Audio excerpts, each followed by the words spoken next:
No creative person ever fails to make a career out of art because they're not good enough of an artist.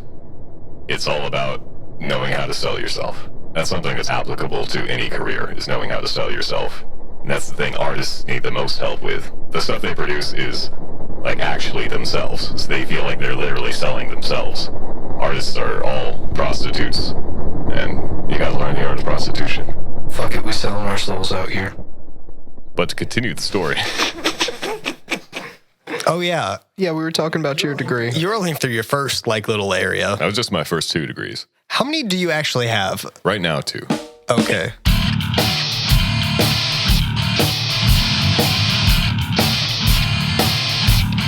So, Connor, can you quickly explain what your degree is, or your degrees, plural, are? Because you're about to, at the end of the spring semester, graduate with your master's, if I'm not mistaken. That is correct. Okay, yeah. I don't even know what your degree is in, and I live with you. I've been wondering for about 3 years at this point, dude. I don't even know. Yeah, so my master's degree is in art and sound rhetoric. I think of it most broadly as how art moves people. How does it make you feel? How does it make you move physically? Also, on the other side, how does the way we talk about art influence how it's perceived and produced? So, a mix between philosophy and psychology, in a sense? Yeah, philosophy, psychology, but also business. Like, how do our business practices, the way we market art, how does that change how it's perceived? Because I think marketing is part of the artwork. If you put out an album, and that's cool and all, but that's not where the art stops. Your Instagram feed should be an extension of the album you just put out. Yeah, I mean, that's why we talk so much about image, I feel, altogether, is because that's a whole deal. Ego is just the occupational hazard of this industry. Ego is an occupational hazard of life. We would all be better off if we had no consciousness or just kind of floating around and doing our shit. That's why you zone out all the time. Yeah. Learning to manage ego, because if you don't have ego, I would dare say you have zero artistic vision.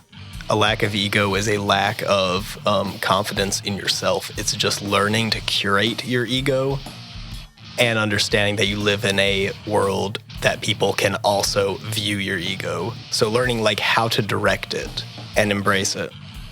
I feel like there's 2 different directions you can go with art.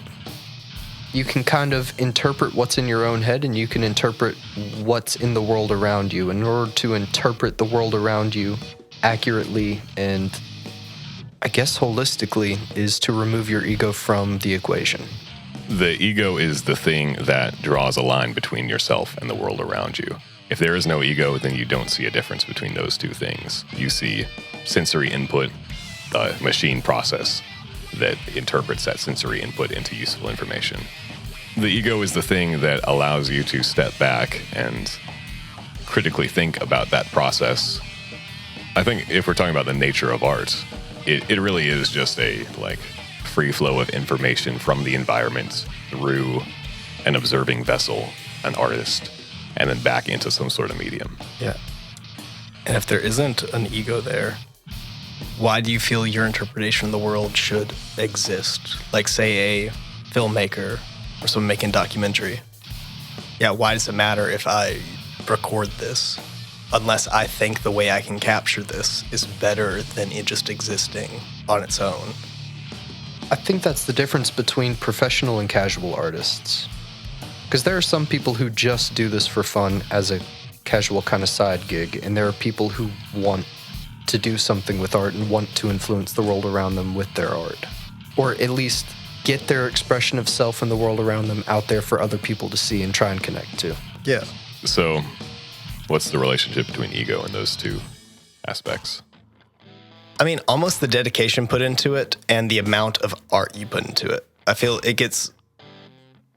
a lot of stuff gets very watered down if you try to take too many other opinions into it. But if you're a very self-confident individual and believe that the vision you have of something needs to be shown, it at the end of the day turns out much more direct.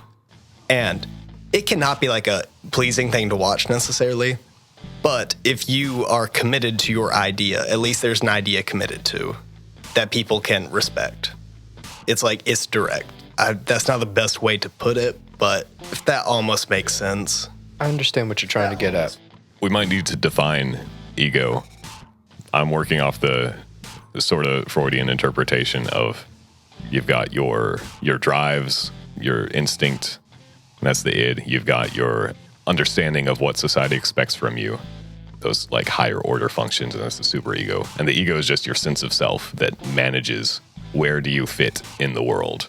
And I think maybe people who do art casually and don't feel compelled to make a profession of that, I think that is very much an ego thing.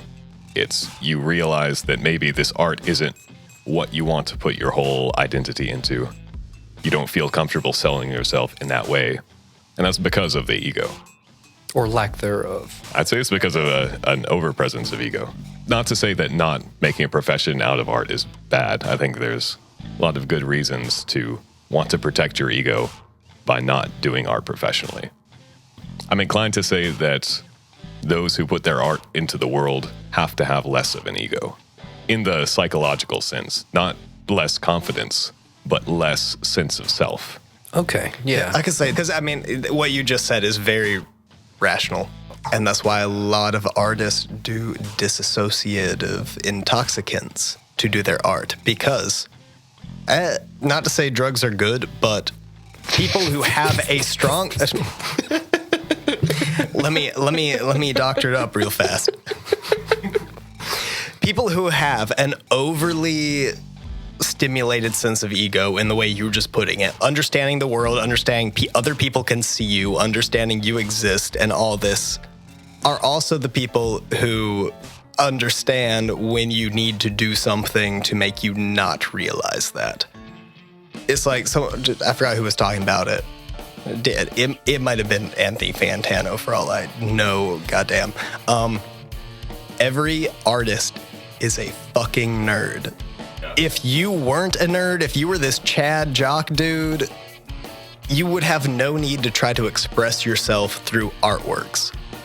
It's just if you cannot express yourself through bluntness, it's you then have to find a place, a state you can get to then be able to actually express the thing you want to express. Mm-hmm. The highest form of psychedelic experience is the ego death. It's when you realize that there's no difference between you and your environment. You are just a conduit for the energy of the universe, and not in a mystical sense, in a very literal sense. You're reacting to stimulus. There's no such thing as free will or conscious choice. It's all observation after the fact. You are a representation of what happens when a human is put through the things that you were put through. Yeah. I mean, that's not to say that, like, the things we do don't matter. They matter in the most intense way possible because it's all necessary. Everything you do had to have happened. That's like Nietzsche's idea of the eternal return, that you should live your life in such a way that you will be happy if it happens again and again infinitely. There is no heaven, there's just this life exactly the same again. That's because it's necessary. And you should learn to love that.